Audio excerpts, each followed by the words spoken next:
খেলার মাঠে হঠাৎ অসুস্থ তামিম ইকবাল, দেশসেরা ওপেনারের হাতে পরানো হয়েছে রিং, শারীরিক অবস্থার উন্নতি।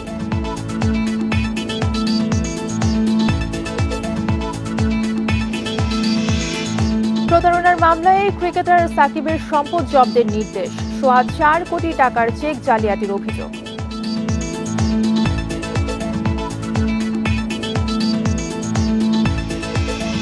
ট্রেনে যাত্রা শুরুর প্রথম দিন নেই ভোগান্তি, সাভারে তীব্র যানজটের শঙ্কা, পুরনো বাস সড়কে নামানোর চেষ্টা।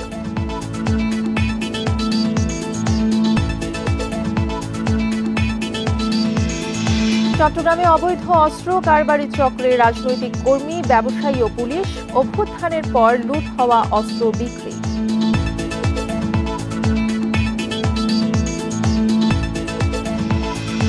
এবং তথ্য ফাঁসে পালিয়ে যাচ্ছে গণহত্যা মামলায় অভিযুক্ত পুলিশ সদস্যরা, পরোয়ানা ছাড়াই গ্রেফতার চায় প্রসিকিউশন।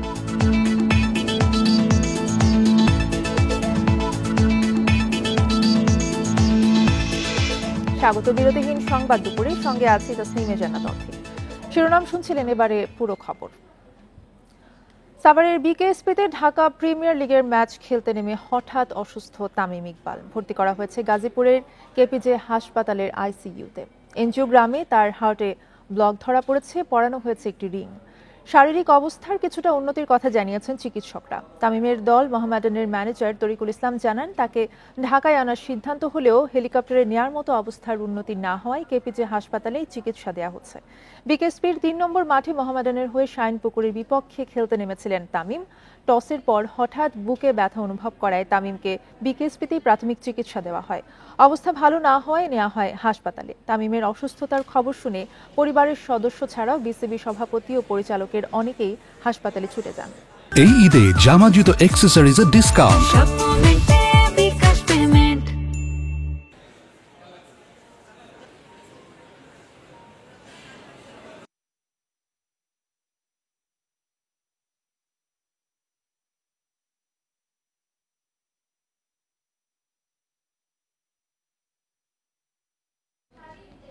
এ বিষয়ে আলোচনা করতে স্টুডিওতে আমাদের সাথে আছেন ক্রীড়া সম্পাদক রাকিবুল হাসান। আপনাকে স্বাগত ইন্ডিপেন্ডেন্ট সংবাদে। আমরা যেমনটি আসলে দেখছিলাম যে তামিম ইকবালের অবস্থা, যেটা জানছিলাম যে মেডিকেল বোর্ডের যারা চিকিৎসক রয়েছেন তারা বলেছেন যে কিছুটা উন্নতি হয়েছে শারীরিক অবস্থার, রিং যেহেতু পরানো হয়েছে। সেক্ষেত্রে আসলে আমরা বর্তমান যে অবস্থাটা সেটা কি আমরা চলে যাব জানতে নাকি? আমি আগে একটু আপডেটটা জানিয়ে নেই যে যেহেতু সবশেষ যেটা কিছুক্ষণ আগে মেডিকেল বোর্ডও কথা বলে ফেলেছে এবং একটা স্বস্তি এসেছে, কারণ তামিম যে আশঙ্কার মধ্যে দিয়ে গেছেন সেটা একটু কেটেছে। তবে আপনি যেটা বলছিলেন, আমরা সবশেষ খবর আসলে সাভার থেকেই জানতে চাই। আমাদের সঙ্গে রুবেল আছেন সাভার থেকে, আমাদের সহকর্মী। রুবেল, কিছুক্ষণ আগে তো মেডিকেল বোর্ড বোধহয় ব্রিফ করে ফেলেছে যতটুকু শুনলাম, কি অবস্থা, সবশেষ আপডেট কি আছে ওখানে?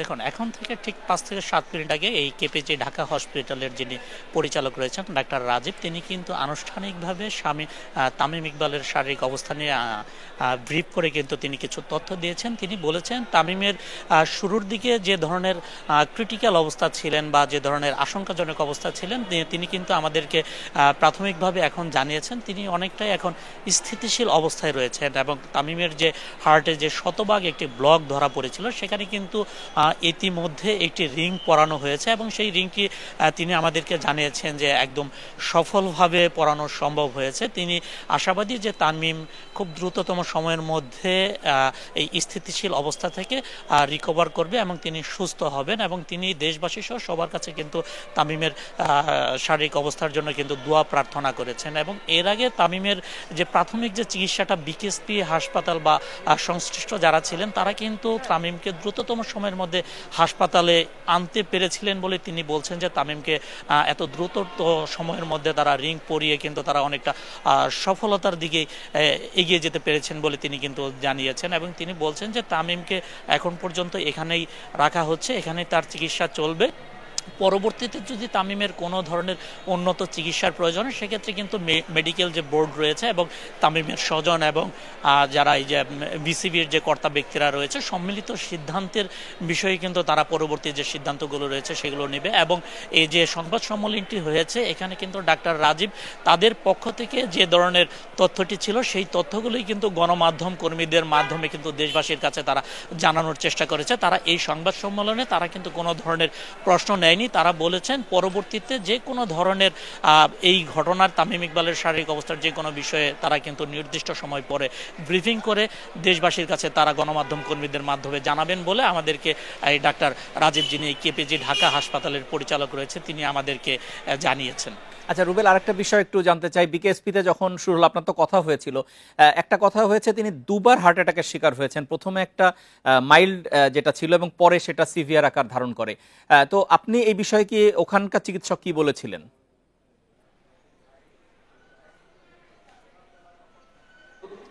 দেখুন, বিকেএসপির ভেতরে একটি হাসপাতাল রয়েছে, সেই হাসপাতালের যিনি মেডিকেল অফিসার রয়েছেন ডাক্তার শামীমুর রহমান, আমি তার সাথে কথা বলার চেষ্টা করেছি। তিনি আমাকে কিন্তু সেই শুরুতেই জানিয়েছেন যে আজকে সকালে শুরু থেকেই তামিম ইকবাল বুকে কিছুটা ব্যথা অনুভব করেছিলেন এবং সেই ব্যথা অনুভব করে তিনি প্রথমে খেলতে অস্বীকৃতি জানালে এমনটি কিন্তু সিদ্ধান্ত হয়েছিল। পরবর্তীতে যখন ব্যথাটা কমে আসে এরপরে কিন্তু তিনি টস করার পরে কিন্তু ফিল্ডিংয়ে নামেন। ফিল্ডিংয়ে নামার পরে কিন্তু তার সেই বুকে ব্যথাটি যখন বেড়ে যায় তখন কিন্তু দ্রুততম সময়ের মধ্যে এই হাসপাতালে, এই বিকেএসপির পাশে যে হাসপাতালটি রয়েছে কেপিজি ঢাকা, এখানে কিন্তু তামিম ইকবালের গাড়িতে করে তাকে এখানে নিয়ে আসা হয় এবং প্রাথমিক চিকিৎসা শেষে তামিম ইকবালের ইচ্ছাতেই তাকে উন্নত চিকিৎসার জন্য ঢাকার এভার কেয়ার হাসপাতালে নেওয়ার একটি প্রস্তুতি চলে এবং সেই প্রস্তুতির অংশ হিসেবে কিন্তু একটি হেলিকপ্টার কিন্তু বিকেএসপিতে নিয়ে আসা হয়।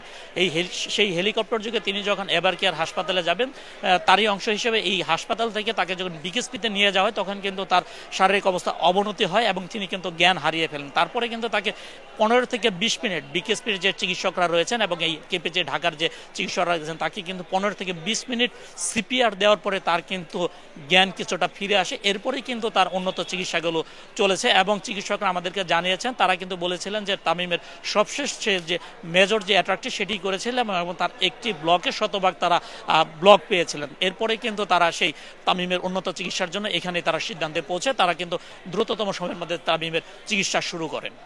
আপনাকে অসংখ্য ধন্যবাদ আমাদের সঙ্গে যুক্ত হওয়ার জন্য। অর্থে রুবেল যেটা বলছিলেন, হার্টে যে শতভাগ যে ব্লকটা ধরা পড়েছে সেখানে কিন্তু দ্রুততম সময় রিং পরানো ছাড়া কোনো উপায় থাকে না এবং সেটি করা হয়েছে।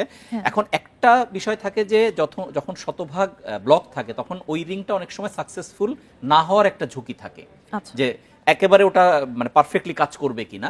এখন যেহেতু প্রাথমিকভাবে রিংটা পরানো হয়েছে এবং ডাক্তাররা বলেছেন যে, যেটা রুবেল জানালো যে একটু আগে ব্রিফিং হয়ে গেছে, হাসপাতালের কেপিজি হাসপাতালের পরিচালক ব্রিফ করেছেন, তিনি বলেছেন এটা সাকসেসফুলি লাগানো হয়েছে এবং এখন তার কিছুটা বিশ্রামের প্রয়োজন।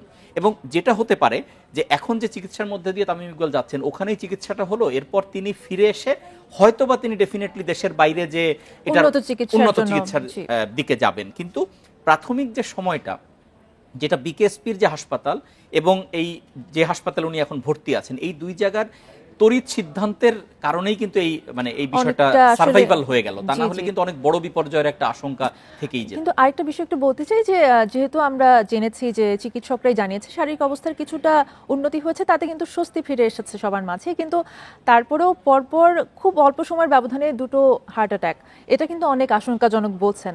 ডেফিনেটলি, কারণ প্রথম হার্ট অ্যাটাকের পরে তিনি যখন আবার মাঝখানে তিনি কিন্তু সকাল থেকেই ব্যথা অনুভব করছিলেন, রুবেল এই কথাটাই বলছিলেন, তারপর তিনি আবার একটু কমে আসায় টস করতে গেলেন, তারপরে মাঠে যে মানে অঘটনটা ঘটে গেল, ফলে দ্বিতীয় যখন মানে যেটা ম্যাসিভ হার্ট অ্যাটাক বলা হচ্ছে সেটা তো আমরা বুঝতেই পারছি যে এখন যে আমাদের ক্রোনোলজি যেভাবে জিনিসগুলো এগোলো তাতে আলটিমেটলি এটা একটা বড় বিপর্যয়ের আশঙ্কা ছিল, কিন্তু সেটা থেকে আসলে উতরানো গেছে, সোজা কথা হচ্ছে। এবং এখন যে অবস্থা সেটা হচ্ছে আশা করা যাচ্ছে যে তামিম ইকবাল যে স্টেবল অবস্থার মধ্যে আছেন এটা যদি এগোতে থাকে হয়তো 1-2 দিন বিশ্রামের পরে তামিম ইকবাল আমাদের মাঝে ফিরে আসবেন এবং তারপরে এই চিকিৎসার পরবর্তী ধাপগুলো তো পরবর্তীতে নির্ধারণ করা হবে যে কিভাবে পুরো বিষয়টাকে সামলানো যায়।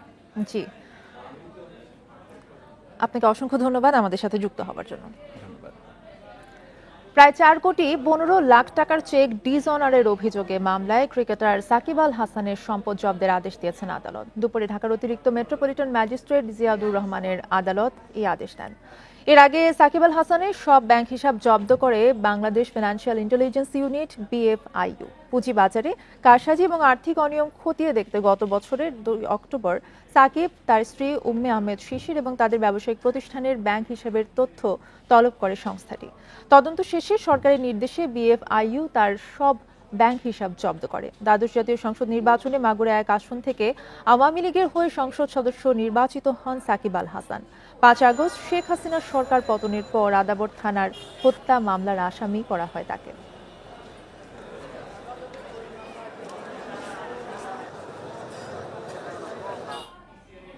আজ থেকে শুরু হয়েছে ট্রেনের আগাম টিকিট কাটা যাত্রীদের ঈদ যাত্রা। 14 মার্চ যারা টিকিট কেটেছিলেন মূলত তারাই আজ স্বজনদের সাথে ঈদ উদযাপনে বাড়ির উদ্দেশ্যে ঢাকা যাচ্ছেন।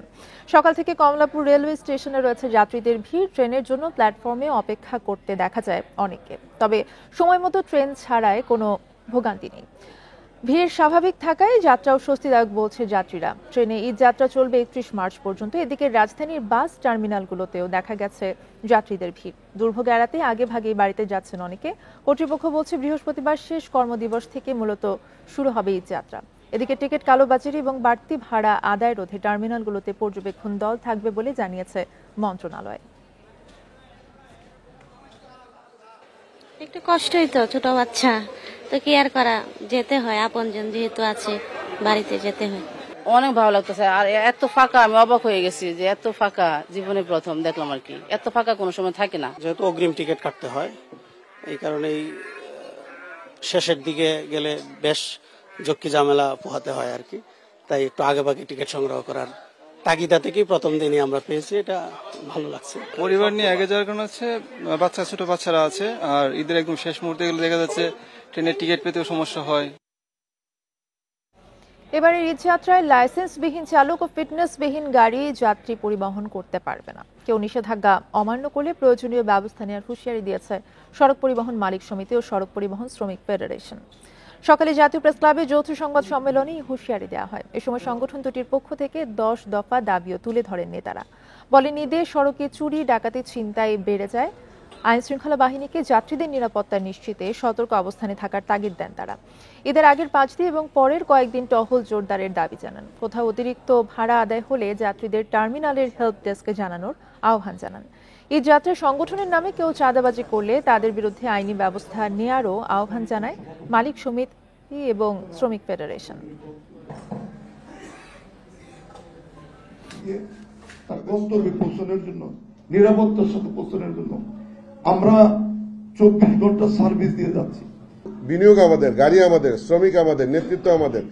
আমরা কোনো ফাঁক ফোকরে বেশি টাকা অর্থ নেয় কিনা আমরা দেখছি। ঈদের সাভারের নবীনগর চন্দ্রা মহাসড়কের বাইপাইল থেকে শ্রীপুর পর্যন্ত উত্তরবঙ্গগামী লেনে এলিভেটেড এক্সপ্রেসওয়ে নির্মাণ কাজ চালায় ঈদ যাত্রায় তীব্র যানজটের শঙ্কা তৈরি হয়েছে। নির্মাণ কাজ চলায় সড়কের বিভিন্ন স্থানে মূল সড়ক সরু হয়ে গিয়েছে। এতে যান চলাচল ব্যাহত হচ্ছে। নবীনগর চন্দ্রা মহাসড়কের বাইপাইল থেকে শ্রীপুর পর্যন্ত উত্তরাঞ্চলগামী লেনে চলছে ঢাকা আশুলিয়া এলিভেটেড এক্সপ্রেসওয়ের নির্মাণ কাজের জন্য সড়কের বিভিন্ন জায়গায় মূল সড়ক শুরু হয়ে গেছে। যান চলাচল স্বাভাবিক রাখতে কোথাও কোথাও তৈরি করা হয়েছে বিকল্প সড়ক, তবে তা প্রয়োজনের তুলনায় পর্যাপ্ত প্রশস্ত নয়। তাই প্রতিদিন ওই অংশে এখনই সৃষ্টি হচ্ছে যানজট। এমন পরিস্থিতিতে ঈদযাত্রায় বাইপাইল থেকে শ্রীপুর পর্যন্ত তীব্র যানজটের শঙ্কা দেখা দিয়েছে। মনে হয় যে আপনার এখন যে যানজট, সামনে ঈদে মনে করেন যে আমাদের এই মনে করেন ঈদ যাত্রা অনেক কষ্টকর হয়ে যাবে। নিচে মনে করেন যে কার্বন গুলো ক্লিয়ার করা লাগবে, ক্লিয়ার করলে রাস্তা ক্লিয়ার হবে। কাছে আমরা চাইবো অন্তত ঈদের 1 সপ্তাহ যেন এই কাজটা বন্ধ রেখে চলাচলের উপযোগী করা হয়। পুলিশ বলছে ঈদযাত্রার স্বস্তিদায়ক করতে যে অংশে যানজটের আশঙ্কা আছে সেখানে অতিরিক্ত ট্রাফিক পুলিশ মোতায়েন থাকবে। এই সার্ভিস রোডটাকে আমরা নিয়ন্ত্রণ করবো আমাদের ট্রাফিক দিয়ে, আর কিছুটা অনুরোধ জানাবো যে ওই সময় যেন ফিডার রোড দিয়ে, অ্যাপ্রোচ রোড দিয়ে মানে আমরা করবো যে ওই রোডগুলো একটু নিয়ন্ত্রণ করে মেইন রোডটা আমরা বেশি চালু রাখবো একটু বেশি করে। সাভারের নবীনগর চন্দ্রা মহাসড়ক ব্যবহার করে চলাচল করে উত্তর ও দক্ষিণাঞ্চলের অন্তত 20 জেলার মানুষ। Independent news. ঈদ যাত্রায় যানবাহনের চাহিদা বেড়ে যায় কয়েক গুণ। পুরনো বাস মেরামত করে নতুন রূপে সাজিয়ে সড়কে নামানোর তোড়জোড় চলছে। ফিটনেসবিহীন এসব গাড়ি সড়কে বিকল হওয়ার মতো ঘটনাও ঘটে। এতে যানজটে ভোগান্তিতে পড়েন ঘরমুখো মানুষ। টাঙ্গাইলের ওয়ার্কশপগুলোতে সকাল থেকে মাঝরাত পর্যন্ত চলছে গাড়ি মেরামতের কাজ। কেউ দুর্ঘটনায় বেঁকে যাওয়া গাড়ি ঝালাই দিচ্ছেন, আবার কেউ কেউ বহু বছরের পুরনো গাড়িতে রং লাগিয়ে নতুন রূপে সাজাচ্ছেন। ঈদে যাত্রীদের দৃষ্টি কাটতে এই আয়োজন। প্রতি বছরই ঈদের 1-1.5 মাস আগে থেকে এমন শত শত গাড়ি আসে গ্যারেজে। রং টং করা হইতেছে, ঈদের আগে টিপটুপ মারবে, অবশ্যই একটু কাজের চাপ অনেকটাই বেশি আর কি। আমরা কাজ করে দেই যে যাতে রাস্তাঘাটে একটা গাড়ি নষ্ট না হয়। পরিবহন চালকরা জানান প্রতি বছরই ঈদের আগে গাড়ি মেরামত সহ রঙের কাজ করান, তাই পুরাতন গাড়ি রঙিন করানো হচ্ছে। রং টং করে বের করে এসেছি ঈদের উপলক্ষে, আর পুরান গাড়িতে আপনার লোকজন একটু কম উঠতে চায়, এই কারণে রং টং করে গাড়িটা আপনার ফ্রেশ করতেছি। ছাল বাকলা উঠানো, এগুলা কিছু কিছু গাড়ির রং করে দিতেছি। ফিটনেসবিহীন গাড়ি যাতে মহাসড়কে যান চলাচলে ব্যাহত করতে না পারে সে বিষয়ে পদক্ষেপ নেওয়ার কথা জানায় পুলিশ। ট্রাফিক যে ব্যবস্থাপনা, সেটার মধ্যে আইনানুগ যে প্রক্রিয়াগুলো আছে, সেই প্রক্রিয়াগুলো আমরা সর্বোচ্চ ব্যবহারের মাধ্যমে এটি যাতে কিভাবে নিরোধ করা যায়, এটা কিভাবে প্রতিরোধ করা যায়, সে ব্যাপারে সর্বোচ্চ তৎপরতা অব্যাহত আছে। ঢাকা টাঙ্গাইল যমুনা সেতু মহাসড়কে প্রতিদিন 18 থেকে 20,000 যানবাহন চলে। যে কোনো উৎসবে এই সংখ্যা বাড়ে প্রায় 3 গুণ। Independent news. এ বিষয়ে আরো জানাতে টাঙ্গাইল থেকে আমাদের সাথে আছেন সহকর্মী মামুনুর রহমান। মামুন, এই ফিটনেসবিহীন গাড়ির কারণে কিন্তু প্রতি বছরই মহাসড়কে যান চলাচল ব্যাহত হয় এবং বিভিন্ন সময় কিন্তু দুর্ঘটনাও ঘটেছে বলে আমরা দেখেছি। এবছর আসলে ফিটনেসবিহীন গাড়ি যাতে সড়কে চলাচল করতে না পারে সেক্ষেত্রে আসলে কি পদক্ষেপ নেওয়া হচ্ছে বা কি জানানো হয়েছে?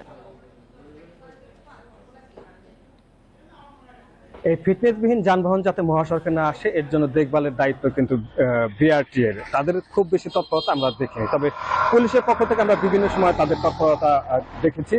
ফিটনেসবিহীন যানবাহন যদি থাকে সেক্ষেত্রে তারা সে বিষয়ে আইনানুগ যেসব পদক্ষেপ আছে সেগুলো নেওয়ার চেষ্টা করে। কিন্তু আপনি দেখুন, ঈদের ভিতরে মানুষের গাড়ির চাহিদা অনেক বেড়ে যায়, তো বিপুল সংখ্যক মানুষ যখন মহাসড়কে চলে আসে সেই সুযোগটাতে কিন্তু লক্কর জক্কর বা ফিটনেসবিহীন গাড়ি বা অচল গাড়িগুলি আবার সচল করা হয়। তো তখন কিন্তু এই গাড়িগুলির বিরুদ্ধে ব্যবস্থা নেওয়াটাও পুলিশের পক্ষ থেকে বেশ কষ্ট হয়। তো ইতিপূর্বে আমরা যখন এই বিষয় নিয়ে কাজ করেছি তখন তারা যেটা বলেছে, যেটা যদি প্রথম থেকে এই গ্যারেজগুলোতে যদি ফিটনেসবিহীন যানবাহনের বিরুদ্ধে যদি অভিযান চালানো যায় তাহলে কিন্তু এখান থেকে পরিত্রাণ পাওয়ার উপায় আছে। আমি এখন যে এলাকাতে আছি আপনি দেখতেই পাচ্ছেন যে একটি গাড়িতে রং চং করা হচ্ছে। শুধু যে এই গাড়িতে রং চং করা হচ্ছে তা না, এর পাশে আরো 2টি গাড়ি রং করে সম্পন্ন করা হয়েছে। এর আগে প্রতিবেদন করতে যখন এসেছিলাম ওই লাল গাড়িটি কিন্তু বেশ খারাপ অবস্থা ছিল, সেটা আজকে দেখলাম যে বেশ চকচকে রয়েছে। আমি যদি এই পাশটাতে দেখানোর চেষ্টা করি, এই পাশটাতে বেশ কিছু গাড়ি এসেছে যারা বিভিন্ন কাজ এখান থেকে করিয়ে নিচ্ছে এই যাত্রীদের দৃষ্টি আকর্ষণ করার জন্য। পরিবহন চালক এবং যারা গাড়ি মেরামত করে তারা সবাই যেটা বলছে যে যেসব গাড়ি বিভিন্ন সময় নষ্ট হয়েছে বা বিকল হয়েছে বা দুর্ঘটনায় ক্ষতিগ্রস্ত হয়েছে অথবা গাড়ির রং চং উঠে পুরাতন হয়েছে, এইসব গাড়িতে সাধারণত উৎসব সময় যাত্রীরা আসতে চায় না, আর এ কারণে তারা এই গাড়ি রং করা বলি বা গাড়ি মেরামত করা বলি এটা তারা করছে। তবে পরিবহন চালকরা যেটা বলছে যে মহাসড়কে যাতে যানবাহন বিকল হয়ে না যায় এই কারণে অনেক সময় তারা ভালো গাড়ি এখানে নিয়ে আসে। কিন্তু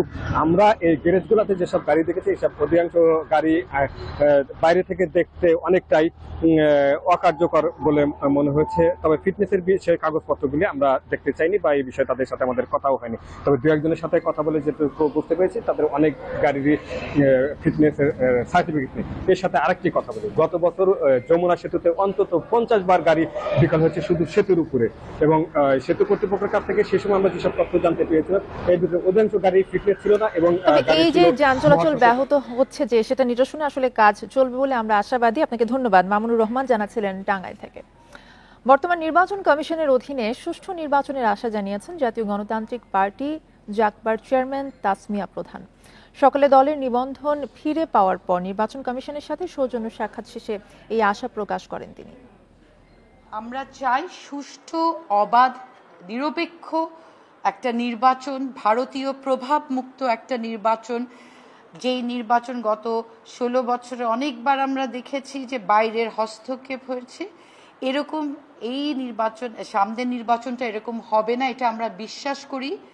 সেনা প্রধানের সাথে বৈঠক নিয়ে নিজেদের মধ্যে মতানৈক্য নেই, একে গুজব বলে উড়িয়ে দিয়ে এনসিপির সংগঠক সার্জিস আলম বলেন, দেশের অভ্যন্তরীণ রাজনীতিতে সেনাবাহিনীর হস্তক্ষেপ নয়।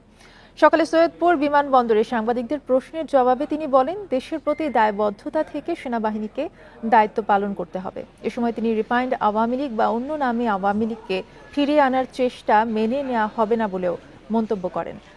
আজ পঞ্চগড়ের ৫ উপজেলায় পথসভা করার কথা রয়েছে এনসিপি নেতা সার্জিস আলমের।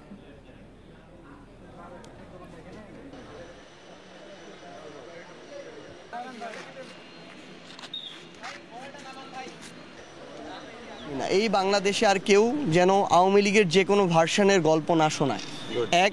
এবং দ্বিতীয়ত হচ্ছে আমরা আশা করব যে বাংলাদেশ সেনাবাহিনীর প্রতি আমাদের যে রেসপেক্টের জায়গাটা আছে সেটা প্রতিষ্ঠান হিসেবে তারা ধরে রাখবে। বাংলাদেশের অভ্যন্তরীণ যে রাজনীতি, এই রাজনীতিতে তাদের যে আমরা কখনোই তাদের কোনো হস্তক্ষেপ প্রত্যাশা করব না। চট্টগ্রামে অবৈধ অস্ত্রের কারবারে জড়িত একটি চক্রের সন্ধান পেয়েছে পুলিশ। 10 সদস্যের এই চক্রে আছে রাজনৈতিক কর্মী, ব্যবসায়ী আর পুলিশ সদস্য। তারা মিলেমিশে দেশ বিদেশের অবৈধ অস্ত্র সংগ্রহ এবং বিক্রির পাশাপাশি গত আগস্টে ছাত্র জনতার অভ্যুত্থানের সময় থানা থেকে লুট হওয়া অস্ত্রের কারবারও করছে। সম্প্রতি এক পুলিশ কনস্টেবল সহ 6 জনকে গ্রেফতারের পর চক্রটির ব্যাপারে নিশ্চিত হয় আইন শৃঙ্খলা রক্ষাকারী বাহিনী। গত 3 মার্চ চট্টগ্রামের সাতকানিয়ায় গণপিটুনিতে নিহত হয় জামাতের 2 কর্মী। এ সময় নিহত এক জামাত কর্মীর ব্যবহৃত একটি পিস্তল উদ্ধার করা হয়। পুলিশ জানায়, উদ্ধার হওয়া ব্রাজিলিয়ান টরাস পিস্তলটি 5 আগস্ট চট্টগ্রামের কোতোয়ালি থানা থেকে লুট হয়।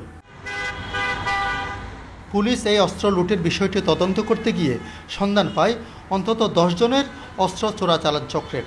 এই চক্রের কাছে আছে সম্প্রতি থানা থেকে লুট হওয়া কিছু অস্ত্র। পরে তারা 2টি অস্ত্র মোট 10 লাখ টাকা দামে বিক্রি করে জামাতের এক নেতা ও ব্যবসায়ীর কাছে। এই অবৈধ অস্ত্র কারবারে জড়িত 7 সদস্যের ব্যাপারে নিশ্চিত হওয়ার পর পুলিশ গ্রেফতার করে 6 জনকে, যাদের 2 জন অস্ত্র চোরাচালানের সঙ্গে সম্পৃক্ততার কথা স্বীকার করে আদালতে জবানবন্দি দিয়েছেন। অস্ত্র উদ্ধার করতে গিয়ে যেটা বুঝতে পারছি সেটা হচ্ছে এরা সবাই একটা চক্রের সাথে জড়িত। এটা একটা সংঘবদ্ধ চক্র। এরা এই অঞ্চলটাতে অস্ত্র সাপ্লাই দিয়ে বিক্রি করে আর কি, বিভিন্ন টাকার বিনিময়ে বিক্রি করে। এই অস্ত্রগুলো দিয়ে বিভিন্ন মানুষের সাথে অপরাধজনক বিষয় যেগুলো সেগুলো ঘটায় থাকে। পুলিশ জানায়, চট্টগ্রাম নগরীর পতেঙ্গা এলাকা থেকে উদ্ধার হওয়া টরাস অস্ত্রটি লোহাগাড়া থানা থেকে লুট হয়। সেটি 7 থেকে 10 হাত বদল হয়ে পতেঙ্গার ব্যবসায়ীর কাছে বিক্রি করা হয়। এসব অস্ত্র নানা অপরাধে ব্যবহার হচ্ছে। তবে আইনশৃঙ্খলা বাহিনীর দাবি, তারা লুণ্ঠিত অস্ত্র উদ্ধারে সক্রিয়। লুট হওয়া অস্ত্র কিংবা অন্যান্য অস্ত্র এই ধরনের ভাগ করা আসলে কোনো ক্রিমিনাল নেই। যারা ক্রিমিনাল তারাই এগুলো করছে। আমাদের নজরদারি সবার উপরেই আছে এবং আমরা আমাদের সর্বোচ্চ চেষ্টা করছি এই অস্ত্রগুলো পুনরুদ্ধার করার জন্য, এবং সমাজে যে কোনো ধরনের অস্ত্র থাকলেই সেটা আমরা অ্যারেস্ট করার জন্য চেষ্টা করছি। চট্টগ্রামে 5 আগস্ট বিভিন্ন থানা থেকে মোট 813টি অস্ত্র ও 44,000-এর বেশি গুলি লুট হয়। আর প্রায় 8 মাসেরও বেশি সময় পার হলেও উদ্ধার হয়নি 150 শতাধিক অস্ত্র। আলমগীর সবুজ, ইন্ডিপেন্ডেন্ট নিউজ, চট্টগ্রাম। শত চেষ্টার পরেও গোপন থাকছে না গণহত্যা এবং মানবতা বিরোধী অপরাধের মামলায় গ্রেফতারি পরোয়ানার তথ্য। ট্রাইব্যুনাল থেকে পরোয়ানা জারির পরপরই জেনে যাচ্ছেন আসামি পুলিশ কর্মকর্তারা। এভাবে কর্মস্থল ছেড়ে গা ঢাকা দিয়েছেন 15 থেকে 20 পুলিশ কর্মকর্তা। কিন্তু কিছুই করতে পারছে না প্রসিকিউশন। তাই বিকল্প হিসেবে আইন সংশোধন করে পরোয়ানা ছাড়াই গ্রেফতারের ক্ষমতা চায় তারা। রাজধানীর রামপুরায় ছাত্র জনতাকে নির্বিচারে গুলি করে হত্যা ও ভবনের কার্নিশে ঝুলতে থাকা ব্যক্তিকে গুলি করার ঘটনায় এডিসি রাশেদুল ইসলাম, রামপুরার তৎকালীন ওসি মশিউর রহমান ও এসআই তরিকুলের বিরুদ্ধে পরোয়ানা জারি হয় 9 মার্চ দুপুরে। কিন্তু ঘণ্টাখানিকের মধ্যেই তারা গা ঢাকা দেন বরিশাল, রাজশাহী ও চাঁদপুরের কর্মস্থল থেকে। অথচ তথ্য গোপন রাখতে সেদিন আদালতেও তাদের নাম উচ্চারণ করেনি প্রসিকিউটররা। তাহলে কারা এসব তথ্য পাচার করছে? গ্রেপ্তারি পরোয়ানা জারির সাথে পর্যায়ক্রমে যুক্ত থাকে ট্রাইব্যুনালের তদন্ত সংস্থা, চিফ প্রসিকিউটরের অফিস, ট্রাইব্যুনালের রেজিস্ট্রার অফিস, এজলাস, আইজিপি অফিস ও সংশ্লিষ্ট থানা। প্রসিকিউশন জানায়, সরকারি এসব অফিসের কেউ না কেউ তথ্য পাচার করে আসামিদের পালাতে সাহায্য করছে।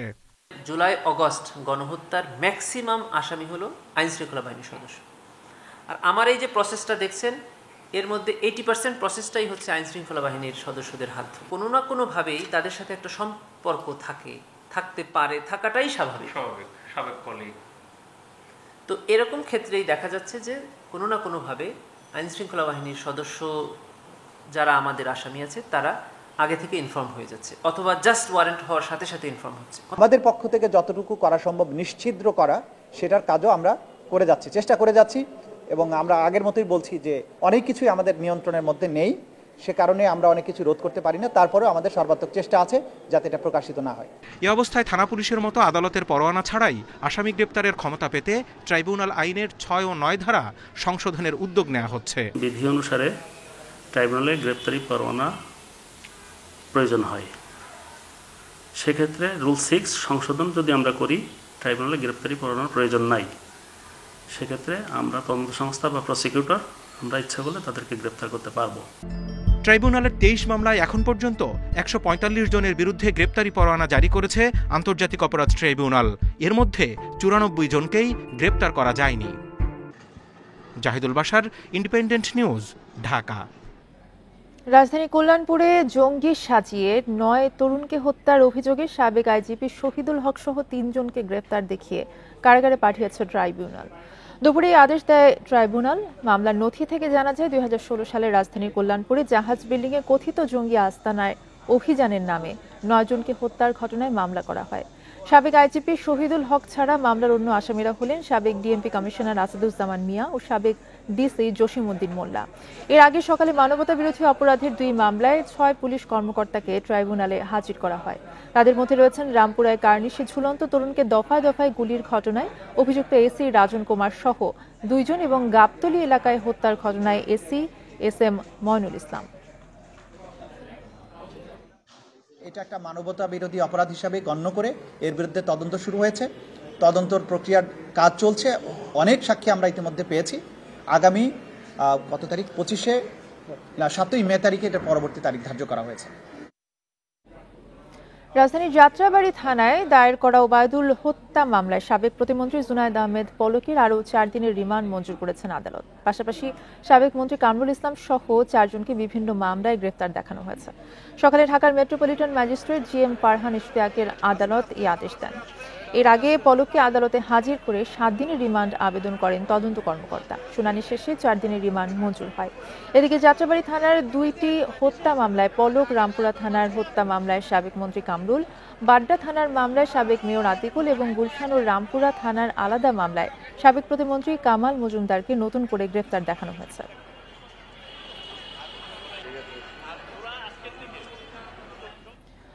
দেশে প্রথমবারের মতো সমুদ্র পথে ফেরি চলাচল শুরু হলো চট্টগ্রাম সন্দ্বীপ রুটে। সকালে সীতাকুণ্ডের বাঁশবাড়িয়া ফেরিঘাট থেকে আনুষ্ঠানিকভাবে এই রুটে ফেরি চলাচল শুরু হয়। সকাল 8:30টার দিকে কার্যক্রমের আনুষ্ঠানিক উদ্বোধন করেন নৌ পরিবহন মন্ত্রণালয়ের উপদেষ্টা এম শাখাওয়াত হোসেন। এ সময় তিনি বলেন, প্রাথমিকভাবে বিআইডব্লিউটি এর ফেরি দিয়ে কার্যক্রম চালু হলেও সমুদ্র পথে নিয়মিত যাত্রী ও যানবাহন পারাপারে কোস্টাল ফেরি প্রয়োজন। দেশে এ ধরনের ফেরি আনার প্রভিশন না থাকায় এ নিয়ে কাজ করতে হবে সরকারকে। পরে 5 উপদেষ্টাকে সাথে নিয়ে ফেরি করে সন্দ্বীপ যান নৌ উপদেষ্টা। সেখানে আয়োজিত অনুষ্ঠানে ভার্চুয়ালি যুক্ত হয়ে বক্তব্য রাখেন প্রধান উপদেষ্টা অধ্যাপক মোহাম্মদ ইউনুস। প্রাথমিকভাবে বিআইডব্লিউটি এর ফেরি কপোতাক্ষ দিনে 2 বার রুটটিতে চলাচল করবে।